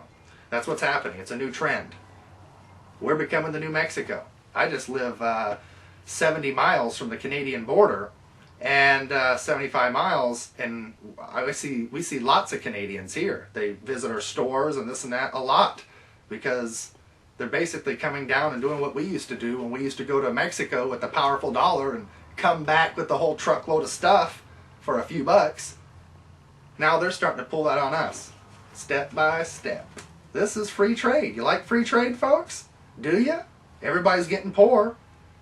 If your grandkid's strung out on drugs and homeless, doesn't have a job or this or that, you might be able to blame free trade for that. I mean, the Queen of England is literally involved with the dope trade and heroin. You look at what would be in Afghanistan. We have soldiers protecting opium fields, and we have 3 times the opium being grown there than we did before we went in under Bush's regime. UK Mail Online article from April 29th, 2012 says that President Barack Obama has held more re-election fundraisers than the previous 5 presidents combined as he visits key swing states on a permanent campaign, unquote. Republicans prepare contempt citation of against Attorney General Eric Holder over Operation Fast and Furious. And that's a major thing in the news, Operation Fast and Furious, regarding the walking of guns. Federal agents were involved with helping to sell and give guns to Mexican drug cartels, such as the Sinaloa drug cartel.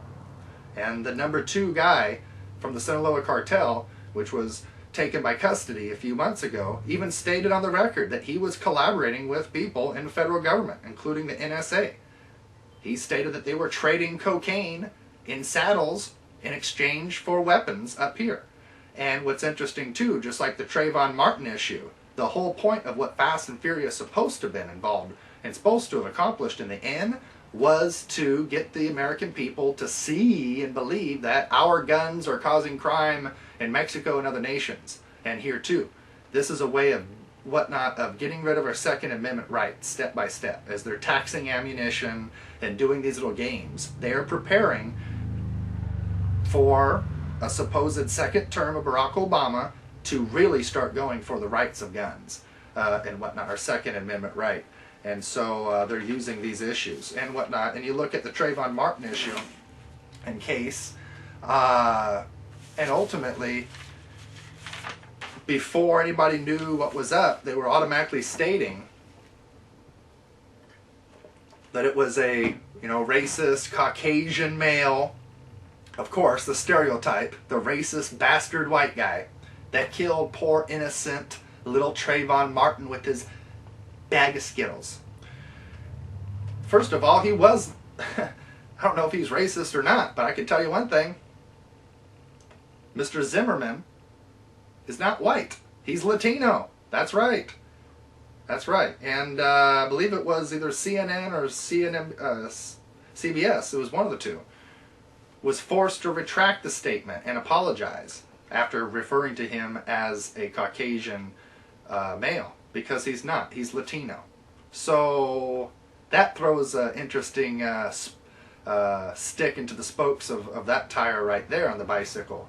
But as I mentioned, you had people such as Senator Charles Schumer and others that are calling for and going against states' rights for self-defense laws regarding stand your grounds. And we'll be discussing that a little bit more in detail here in just a second. So, in one of our stories today as well, the Trail of Death, as the story is being called. Blogger Andrew Breitbart died March 1st, 2012. Remember him? Andrew Breitbart, news blogger guy that stated he was working with Sheriff Joe Arpaio and others, and stated that he had damning information and evidence, lots of it, from the college days of what would be Barack Obama being anti-American, and information on his college thesis and stuff he wrote, and video footage of him walking around kissing the butt of silver ponytails, as it was referred. Well, it's interesting. He labeled and stated March 1st, he had evidence that would damn and destroy this presidency and make sure that he would not get reelected. You know what's kind of funny? The morning, a few hours prior to him going public in LA, he just dies all of a sudden. A healthy man dies. Isn't that interesting? Just a few hours shy of this. Now, the night prior to the event, he was seen at a bar having drinks with all kinds of locals and folks and having very lively conversations. Instantly after the death of Breitbart, LA police come forth with a statement. I'm talking less than 2 hours later, and say it was natural causes. This is interesting. You have a big high-profile figure before an autopsy was even performed, and it's automatically, even though he was getting 3 hours, 4 hours away from going public with his big claim that was going to destroy this presidency, he croaks, but it's natural causes, and of course nothing related to foul play, of course. So there was a huge public backlash against this, and a lot of people were like, wait a minute here, wait a minute. Is it possible he died of natural causes? Possibly. How likely is it, though, that he died of natural causes a couple hours before coming forth with all this damning information that he was bragging about left and right over that last couple of weeks prior to, especially? That's astronomical. Now it goes even further, folks. As I mentioned, the LA, they retracted the statement and decided to look into and actually really go into some heavy forensic research through an autopsy. Now what's interesting and a little bit funny is the coroner, Michael Cormier, who according to reports was seemingly healthy yet suddenly stricken, unquote, dies as well the same day of the preliminary release of information on Andrew Breitbart. That's right.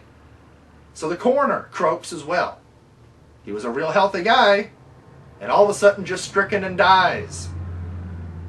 It goes even further. LA police are stating that it could be arsenic. That's right. And they're not ruling out the potential of foul play against the coroner. And it goes even another step further. That the one eyewitness that recalls the circumstances regarding around and was there that saw Mr. Breitbart alive. His last name is Laysetter. He's missing. That's right.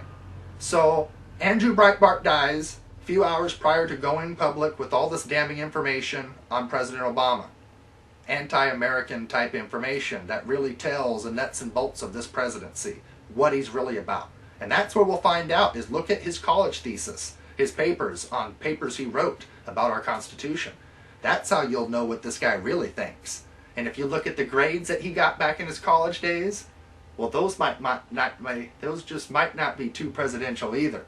So there's a lot of things that's being hidden. A lot of crazy circumstances. So Andrew Breitbart dies. Instantly they're saying natural causes less than 2 hours later, even though this is a big high-profile case and issue. Then they're forced to retract. Then you have the coroner. He dies. He's stricken and dies out of the blue as well. And they're even saying that foul play could be involved. And then as well, the credible witness person that saw Andrew Breitbart alive and was having drinks, he just becomes missing on the map. Now you got a whole bunch of coincidences here. Now this is a difference between my mind and other people. Other people, they have to see all this stuff add up in front of them. They have to have the blood pretty much splashed onto their body before they realize there could be foul play or something wrong here. For me, I walk into the house and I smell fecal matter. I know the dog took a dump. Okay, I don't have to step in it. I don't have to slide and fall into it. I don't have to put it to my nose or take a taste. If you smell it when you walk into the room, if you've got the brains and the senses to be able to smell it, that's a thing. Not all of us do.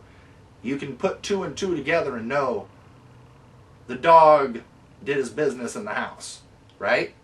Well, that's the same thing with my politics. I'm an investigative journalist.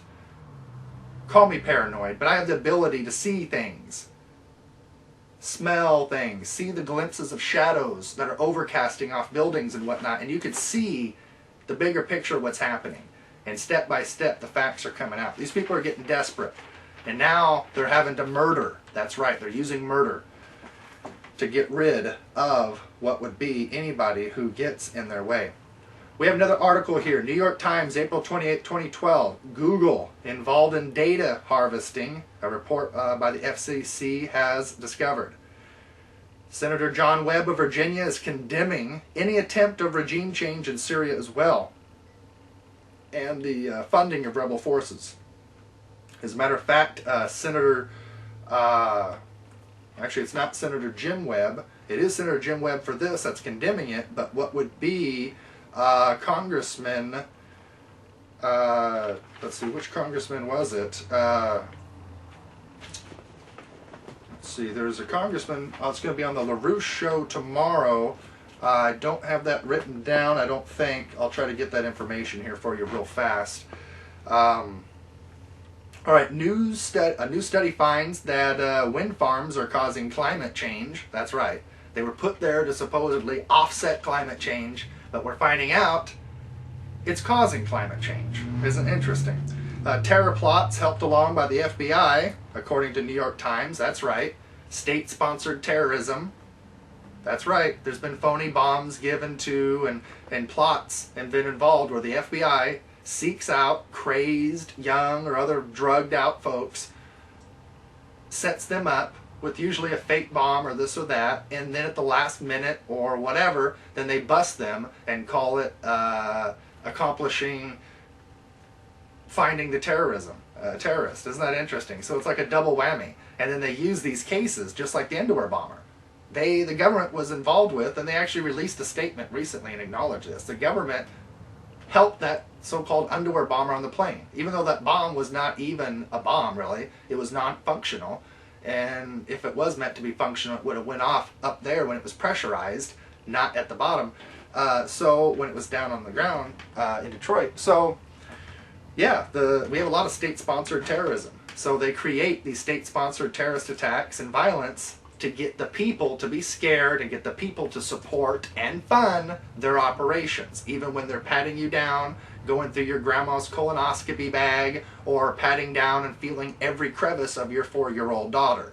It's all in the name of good and freedom and getting bad guy Al-Qaeda terrorist. It's always for the good, though, isn't it? All right, we have Geraldo Rivera claiming to have been raped by TSA officials and claiming that they were getting off. That's right, those were the words used by Geraldo as they were feeling him up and noticing he was uncomfortable. So it's happening to everybody. It's not just the poor, it's the rich, and they are enjoying this. I mean, think about it.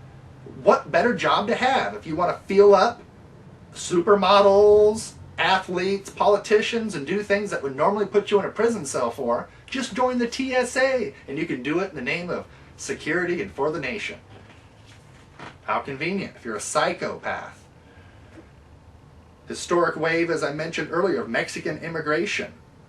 Article at LA Times, 4/23 of 2012, and that discussed the LA Times article about this move back to Mexico, and not too many people coming here. So we have lawmakers, Representative Adam Smith of Washington State, which a good friend of mine, Dave Christie, is running against to defeat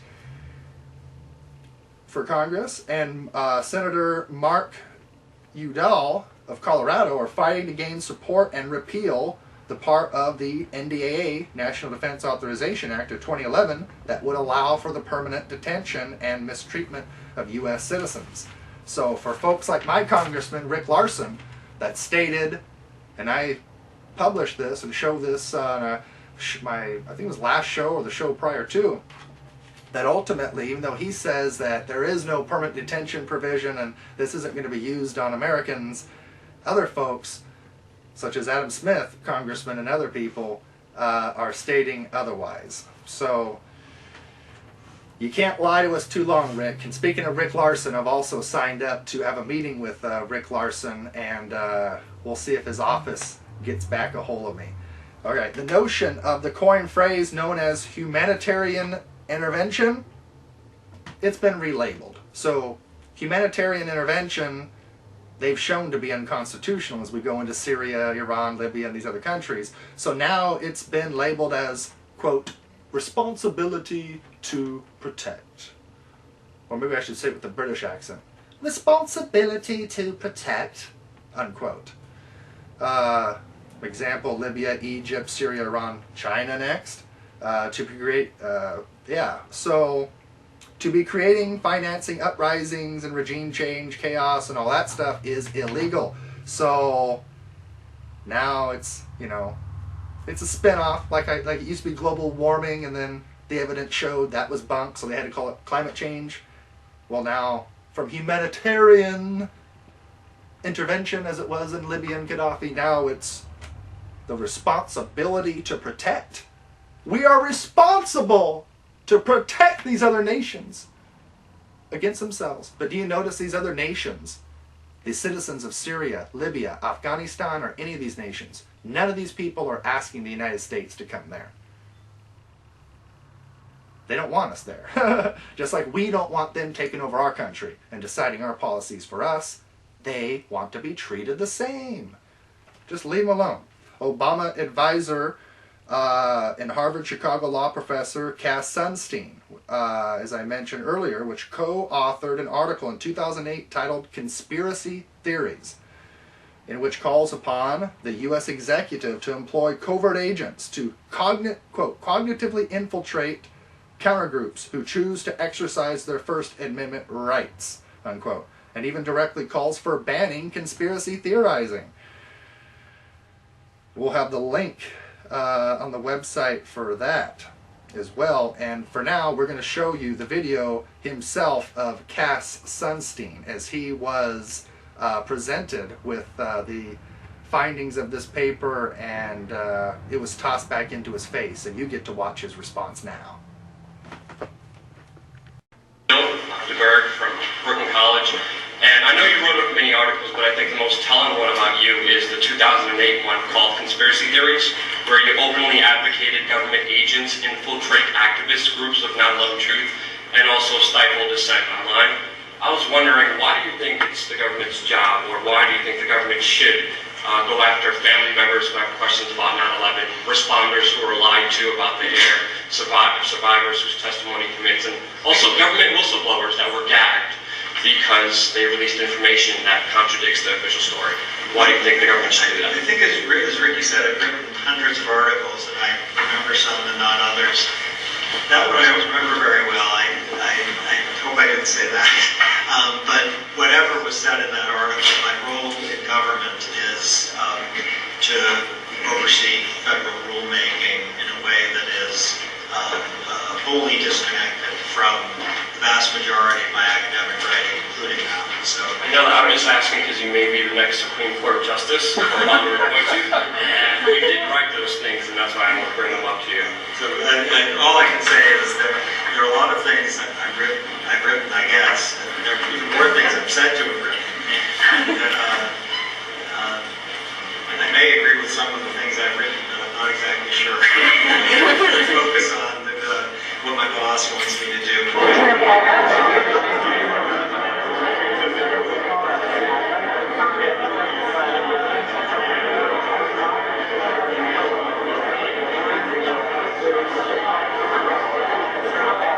I just want to know, is it safe to say that you retract saying that conspiracy theorists should be banned or taxed for having an opinion online? Is it safe to say that? I don't remember the article very well, so...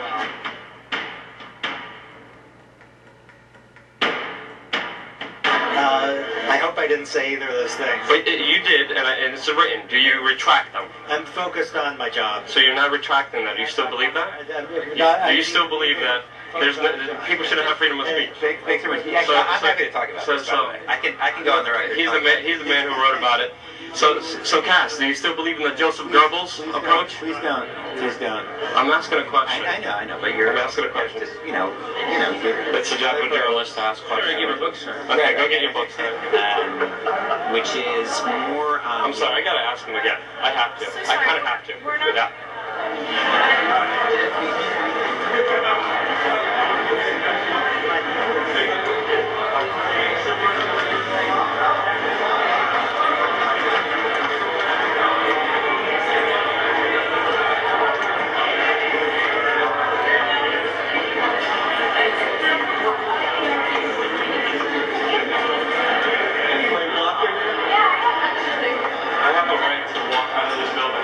So Cass, you don't...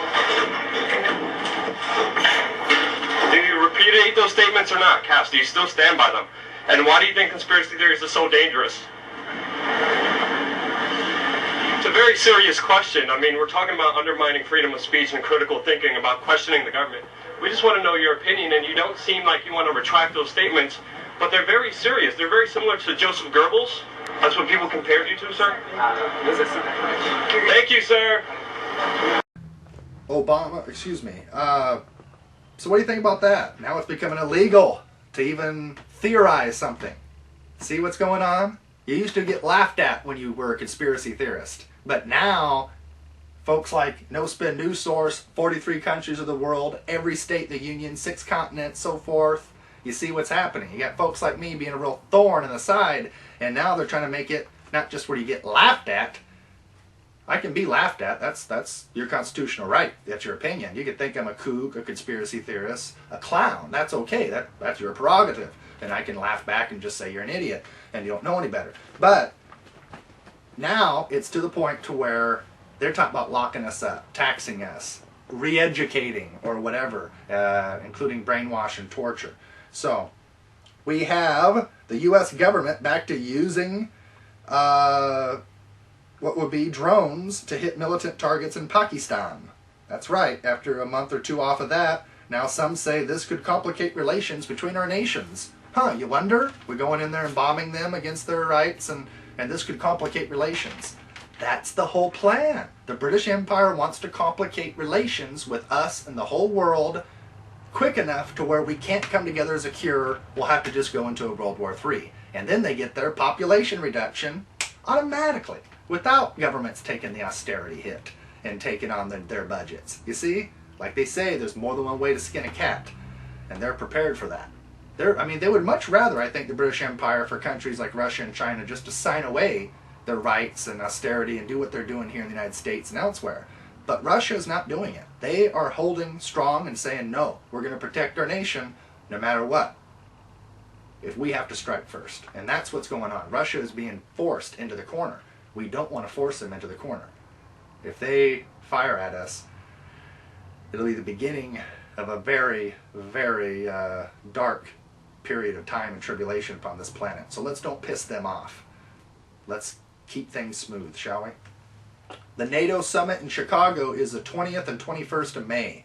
And there was all kinds of folks talking about, if they have to, evacuating the city of Chicago for this. And many churches, school buildings, colleges, so on and so forth have been put on standby. Community centers and whatnot as well have been placed on standby for in case if they have to house these people for a couple of days. Yeah, according to CBS Chicago. Now we have the Bilderberg meeting, which will be May 31st through June 3rd, 2012. It's going to be in Chantilly, Virginia at the Westfield Marriott Hotel. The U.S. Secret Service will not deny nor confirm at this moment in time, but literally doesn't, yeah, it's interesting. I kind of got a couple elements switched there. The U.S. Secret Service will not deny or confirm at this time if they're preparing because of the NATO summit to evacuate these people. They won't confirm nor deny that, but many preachers and workers in the community are stating this, that they've been put on standby, have contracts ready to sign, whatnot. But then back to the Bilderberg meeting, which will be the 31st through June 3rd, 2012 in Chantilly, Virginia at the Westfield Marriott. That'll be occurring here real shortly, where policy will be set and whatnot for us in the name of governance. We have congressional Democrats introduce amendment to self-defense laws. I mentioned this briefly earlier. The Congressional Progressive Caucus has announced that it will introduce legislation designed to strip Americans of the right to defend themselves. New York Senator Charles Schumer is calling the Stand Your Ground rights as, quote, license to kill. And they're referring to these laws due to a legal decision that allows for stand your grounds rights. They're now, so they can avoid the legal technicalities, they're calling it shoot first laws and license to kill. But they're using this, as I mentioned, to demonize guns and to get us away from that. I'm going to briefly hit this subject and we'll go into more later. We have Army Field Manual. That's FM 3-3940. Internment and Resettlement Operations, Fort Leonard Wood. Okay, yeah, resettlement operations. Now, Fort Leonard Wood Public Affairs Director Tiffany Wood stated, quote, the document was not intended for public release. Quote, any other questions regarding the document, you'll have to file a FOIA request. Now, what is this Army Field Manual FM 33940? The document, over 300 pages long, talks about, quote, to indoctrinate political activists, unquote, placing them in detention camps and with literally PSYOP operations to help them in, quote, understanding and appreciation of U.S. policies and actions. So they're prepared to lock up folks like me to help re-educate us, to help us to see and help us to understand, quote, and appreciate the U.S. policies and actions. Quote, re-education facility setting up the stage for acceptance of future operations, unquote. That's in there as well. Page 277 of the manual, as it states, says, quote, detainees constitute a significant labor force. That's right, forced slave labor, of skilled and unskilled individuals. These individuals should be employed to the fullest extent possible in work that is needed to construct, manage, perform administrative functions for and maintain the internment facility, unquote. Political activists to be confined to isolation, silenced by, quote, muffing them with a soft, clean cloth, tied behind their mouths and fastened at the back of their heads, unquote. That's what this field manual, Army Field Manual FM 33940 states. Now, this was released off government server. This is top secret information. That's right. I don't supposed to know this. You don't supposed to be hearing about it. It's mainstream. It's all over the place. As I mentioned, Fort Leonard Wood Public Affairs Director Tiffany Wood stated, quote, "The document was not intended for public release," unquote. So here we go. They're ready to re-educate, brainwash, drug you out, use torture, psyops, and other techniques to get people like us to back down. Well, I'm going to say this for the record. I've said it before. I'm going to say it again. We're not backing down. The war is here. It's simple. So for you that's out there watching thinking I'm going off the rocker, I'm worried too much, I don't have enough faith, or this or that or the other, it's not me that's the idiot here. I'm aware. This field manual is there. It's secret information, but it's now on Google and mainstream. That's right. So look into that Army field manual and get ready, folks. This is going to be a very heavy year, politically and otherwise. So we have more videos to finish off with. Until now, from now till then, we'll be seeing you next month, June 5th, for the next monthly report. From now till then, I'm Kari Ilonummi. This is No Spin News Source coming at you from 40 miles north of Seattle, Washington in Arlington. Thank you very much, and we will see you soon. 43 countries, all 50 states, 6 continents of the globe. God bless you. Thank you. That's what made us an economic superpower. That's what kept us at the forefront of business and science and technology and medicine. And that's a commitment we have to reaffirm today in 2012.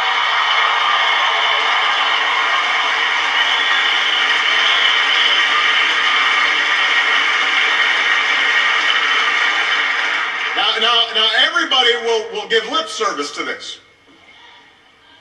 You'll hear a lot of folks say, yeah, education is important, it's important. But it requires not just words, but deeds. And the fact is that since most of you were born, tuition and fees at America's colleges have more than doubled. And that forces students like you to take out a lot more loans, there are fewer grants, you rack up more debt. Can I get an amen?